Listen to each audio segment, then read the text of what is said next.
பாராண்டா பாராண்டா வெள்ள குதிரை ஏறி பாராண்டா தீராத வினையெல்லாம் தீர்க்கும் ஐயனாறு பாராண்டா அங்கார ரூபம் கொண்டு ஆட்சி செய்ய வராண்டா 3 வேளை பசி நீக்க முடியேப்ப வராண்டா சோல்லையாண்டவன் வாழெடுத்தாண்டா சொல்லி சொல்லி எதிரிகளின் தலையெடுப்பாண்டா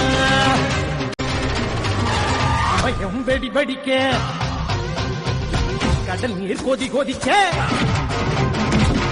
பயம் வெடி வெடிக்க கடல் நீர் கொதி கொதிக்க காற்று சுழந்தடிக்க கண்ணில் அனலடிக்க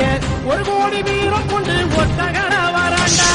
தாய்ப்பாலை வீரம் கண்ட தமிழனுக்கு பறாண்டா எக்குள்ள நெறி கூட்டத்தையே கூண்டில் கட்ட வராண்டா ஊரை வீட்டு ஏழைக்கெல்லாம் கோட்டை கட்ட வராண்டா